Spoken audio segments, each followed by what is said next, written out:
Hey guys, what's up? Welcome back to Titans University, and this is going to be an extended session where we speak about something called as display ads in real time.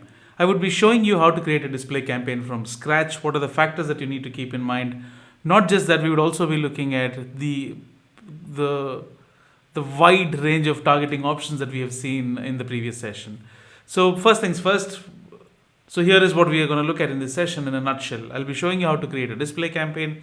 We'll be looking at what settings are different in display campaigns. We'll be looking at how do you find placements. We'll look at how do you find keywords. We will also look at how do you target based upon different kinds of audiences that we have seen when we spoke about the audience targeting. Also remember, the audience targeting that I will be showing you is not only specific to display ads, it is specific to some of these audiences will also be available in search network. So once you get a hang of what all these audiences are, you can go ahead and use your distinction about what audience suits which network, and they should fall in line with your business goals. I think that should give you enough context as to where to start, what to do, etc. So let's get started without any delay. First things first, let's sign in. Let me log into my account. All right.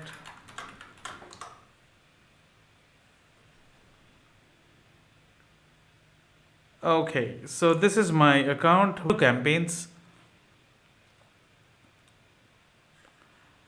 When you go to campaigns,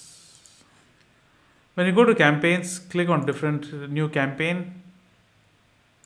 So when you click on the new campaigns, you will see a list of all the available campaigns that you can create. So when you start looking at the available options that you have to choose your goal. Let's go ahead without choosing a goal. Search, display, shopping, video, app, smart, local, discovery. Now display campaigns is what I want to create. Whether it's a smart display campaign or a Gmail campaign, let's start with a standard display campaign. We will go ahead and look at what smart display campaigns are and how what a Gmail campaign is.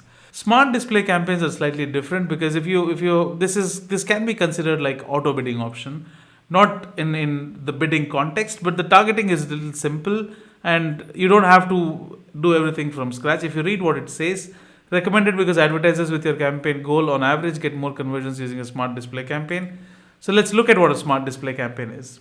Now that we have reached this stage where you have to decide between a smart display campaign, standard display, and Gmail, let's look at what each of these things mean. Now, smart display campaign have certain advantages, which means you can create these campaigns quickly. You don't have to do all the targeting yourself.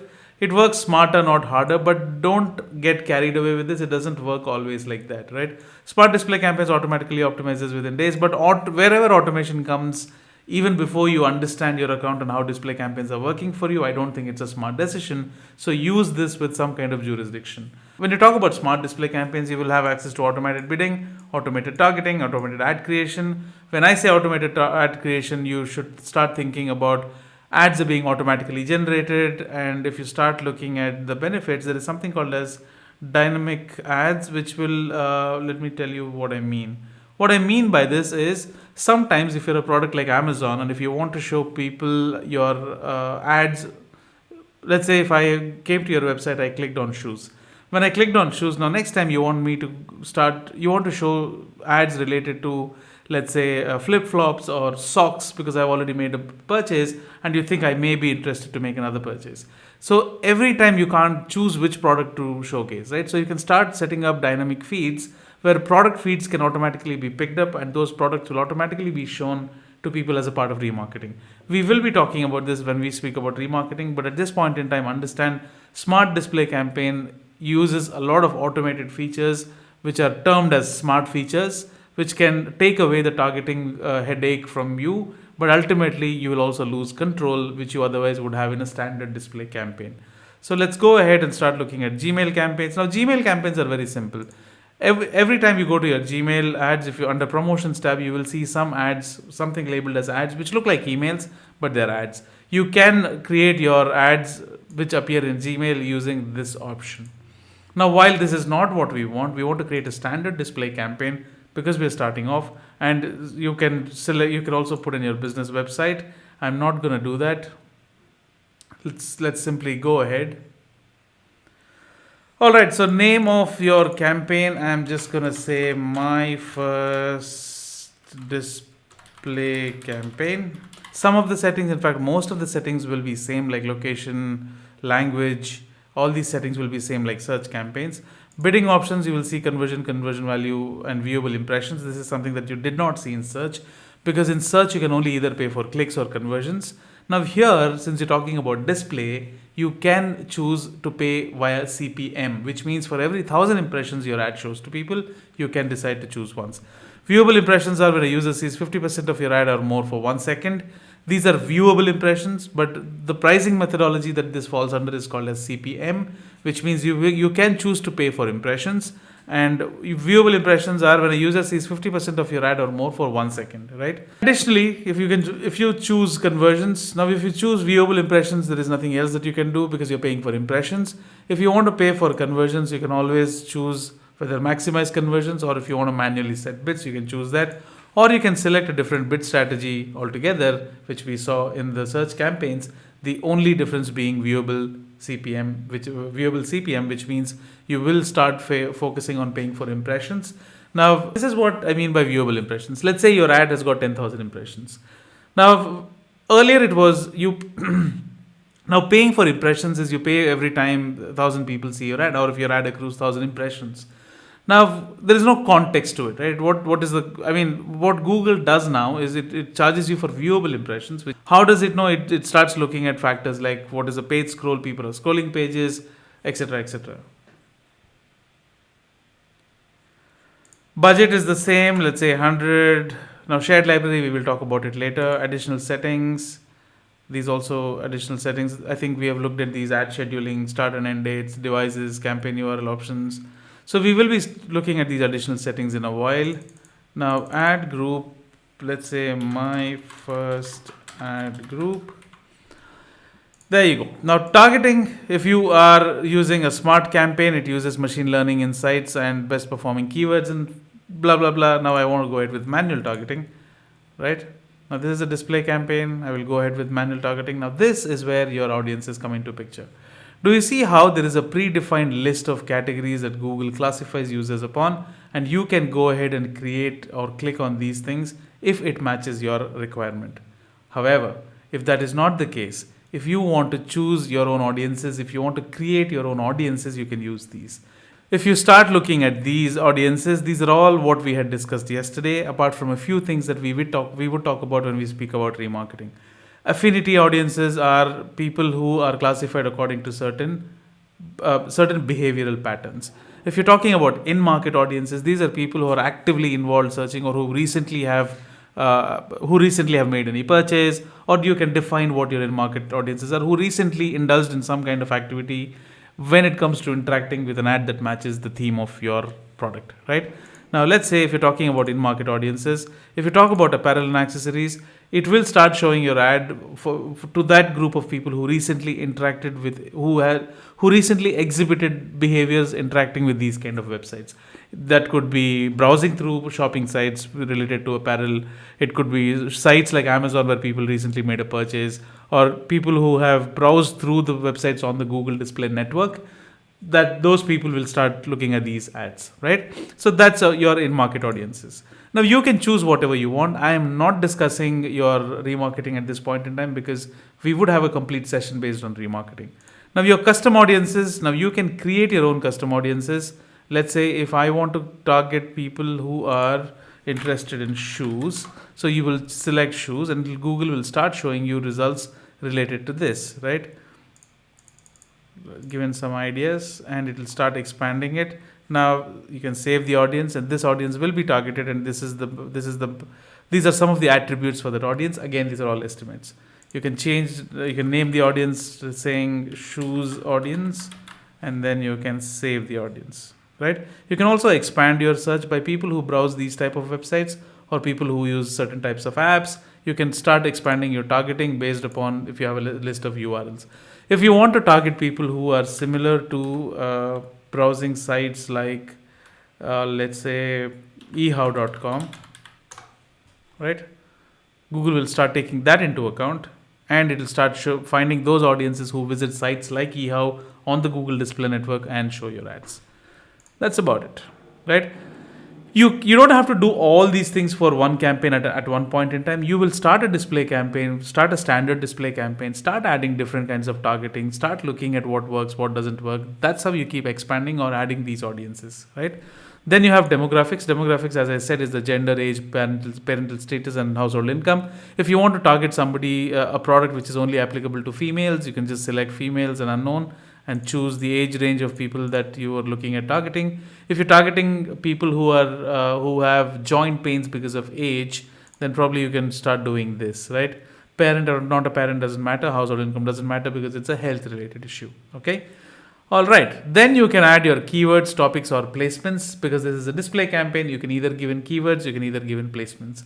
If you're talking about a search campaign, you can't do this because search campaign doesn't have a concept called placements.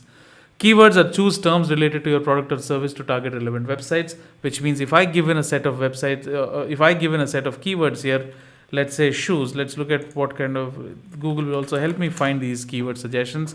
If I start searching for shoes, now all these things are related to footwear. So when I add all these things and submit these keywords in this campaign, Google will start looking at sites which fall under the theme of the keyword theme. The keywords theme here is shoes or footwear. Now Google will start finding websites that are related to this theme and start showing my ads there. However, if that is not what I want, if I want to give my own list of placements, I can choose placements and I can give a list of placements that I think that Google should show my ad. It is not just limited to websites. It is limited to YouTube channels. If you remember, we spoke yesterday. You can show in independent YouTube videos. You can show your ads on certain apps pages. You can also show your ads or display ads on certain app categories. Now, if you have a list of placements already, you can enter them all together here, and then you can say done. Right now, this is one piece of golden advice because I can't tell you how much money was saved when I switched this off when working with my clients. I'll tell you what this is. If you don't leave this button at off, or if you don't keep this slider at off, I'll tell you what Google does. Google thinks you asked Google for help to broaden your reach, and it will start showing you your ads on websites left, right, and center. If you get greedy for more reach, or if you think it is going to do some kind of miracle and get you all kinds of traffic, and if you say this, which is more reach, your campaign will spend and it will start bleeding money, right? So don't fall for this. Always keep this as targeting, because when you have a proper set of keywords, when you have set of a proper placements, you don't need this expansive reach by Google. But if you want to try it out once in a while, you can do it gradually when you don't have any pressing budget specifications, right? But if you're running with low budgets, if you're starting off, do not mess with this setting. By default, it's always turned here. Always turn this off. Do not ever forget this. All right, now I have designed my targeting. I can choose either audiences, or I can give keywords, placements, or both. And I can also select some topics. Topics I think we have not seen. Let me show you topics. So content targeting, I want to start targeting certain topics of people, let's say, who are interested in online shopping, right? Now, people who are interested in shopping, if you can't find anything, just search for shopping. You should be able to find a category. Now, define what kind of shopping audiences you want to target. People who are into e-commerce services, or people who are shopping across home refinancing, food and drink, right? Whatever falls under your category of audiences that you're looking at, select that. So then your ads will be shown on websites which fall under this topic or this theme. All right, so moving forward, now it's the time to create your display ads. Now, display ads can also be text ads. It can also be ads related to images, right? Now, you need to remember that when you're uploading your ads, you can either create your ads, responsive display ads. What you do, or what you have to do when you're creating responsive display ads, is you have to give some specifications of images, which have to be in certain sizes. Let me explain. If you're talking about a site like Amazon, if you put in the URL, Google will automatically pull up ads from your website based upon whatever you have on your website. Now, results from Amazon, from this website, Google has picked up this, right? Now, this image is suitable for an image with an ad with this dimension, right? Now, what is happening right now is nobody does this because this is the designs are limited. You don't get the kind of designs that you're looking at, and most of the times digital marketers don't have the design capabilities to come up with those very very attractive designs. So in those cases, what you do is you get people to design ads for you, and then you upload them here. When you upload them here, I'll tell you where to find the sizes. If you go to the help center, there is and search for display ad sizes. It will display all the sizes acceptable by Google and the banner sizes. It can be 798 by 728 by 90. It can be 250, 250, 300 by 300. These are all sizes which are acceptable. So the best way to do that is get somebody to design your display ads and start uploading these ads here. One piece of advice: all the files that you have should be less than 150 KB. Now your file size can't be 3 MB, 5 MB files. They have to be under 150 KB. If that's the condition, that's when you can go ahead and upload these ads. So when you're hiring a designer, tell him that this is your specification. If you don't want to do that, or if you don't have a designer on hand, or if you don't want to go that route, what you can do is you can simply upload your images and logos. Upload your product images here, right? Upload it from your website, and you can start choosing whatever suits your requirement, and then you can design those ads. Once you have uploaded those images and ads, simply say, let's actually do it.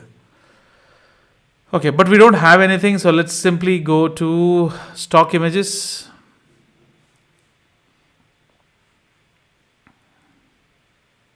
Just as a trial, so that should work.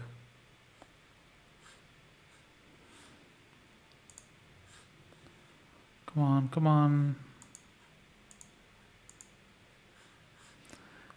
Okay, let's say stock images. I don't think there are any stock images.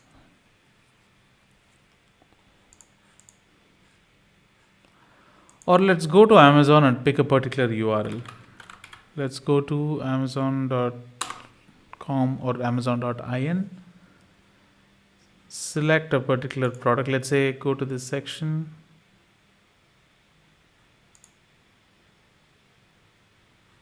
Let's say I want people to land on this page, right? So select the URL of this page, come back to your Google Ads account. If the stock images doesn't work, what you can do is you can simply select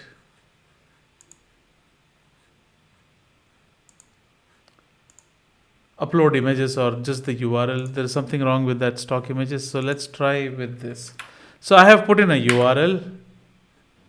Right, and it is searching for Amazon. The URL that I have given. It should ideally bring up some images from that page that I could use readily. All right, now these are the results. I think it's taking long because there are so many ads. So let's say this is going to be my other ad. Right, do you see how it's automatically framing these ads, but it is still not matching this size. So I need to find something that matches that size.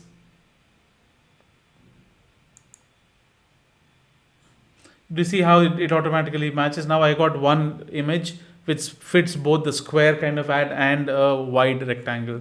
Now select these two ratios, save, go back to your ad creation page. So this is all by the URL, no design required. I just have to give the URL of my page, and my page needs to have good URL, good images and etc. Also, please don't give your competitors images, because they can always sue you saying that you have copied their image, and copyright can go a long way. Now add your headlines here. Now let's say best shoes online. Right, you can add another headline if you want. Footwear collection. Do you see whatever you add here is automatically being reflected here? Right, and do you see how Google is also taking care of the animations and slides and things like that? So if you don't have anybody who can design these ads, etc., you can start following this approach. You can add more headlines if you want, but I'm just skipping it for the moment. And description, you can add up to 5 descriptions. Let me just say test, just to save time. And business name, you can just say Amazon. So this is while you give independent elements and Google will go ahead and find out or make an ad for you, right? You have given the images, you will have to give a logo, you'll have to write headline, description, and the name of your business, and just say create a campaign. Okay, there has to be a long headline. Let's say white collection of shoes at discounts. 90 characters. White collection of shoes at discounts. Scroll down and simply save it. You can either add to ad group and create another ad group if you want, but this is just for you to show. This is just I'm just trying to show you how to create it. So I'm just not creating another ad group. I'm just trying to save this. Once this is saved, okay, there is an error. We need to fix that. Yes, we have not given the URL.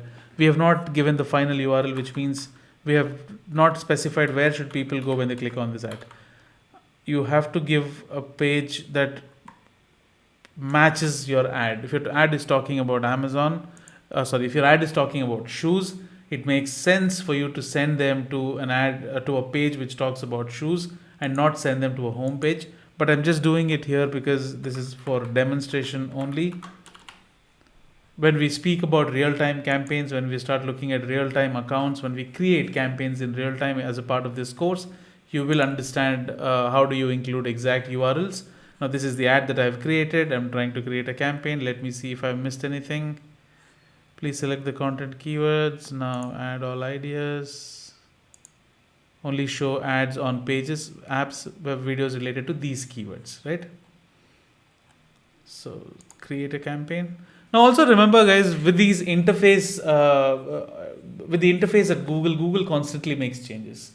Now, if you look at what I worked upon 15 years ago at Google, it's completely different. That was hardly anything. That was bare bones. It had nothing, right?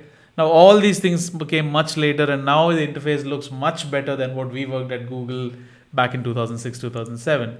So yeah, that's about it. So this is how you create your first display campaign.